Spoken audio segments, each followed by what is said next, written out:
Actually, they wanted to damage Iran and collapse Iran within 3 days. Even they promised a lot of countries that we will finish Iran within 3 days. But this was their dream and it wasn't implemented.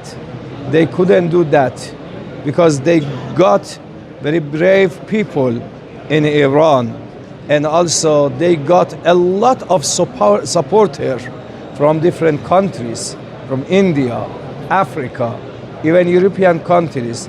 A lot of people, billions of people started supporting Iran and justice. Even in the United States, they were against the unjust war against Iran.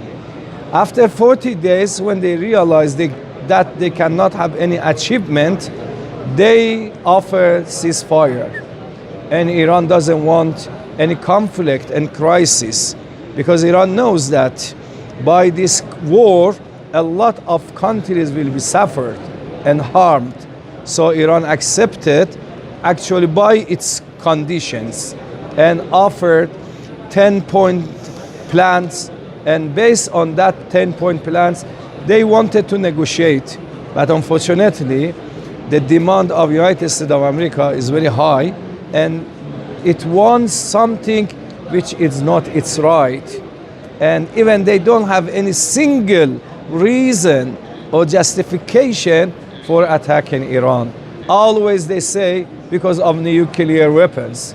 While for more than 30 years ago, our supreme leaders issued a religious statement, which we call it fatwa, that having nuclear weapons is haram, is forbidden.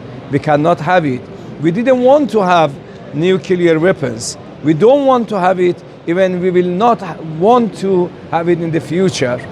And several times, this is paradoxical statement.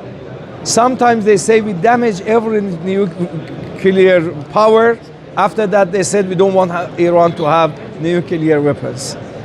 I don't know, do they understand what they say or not?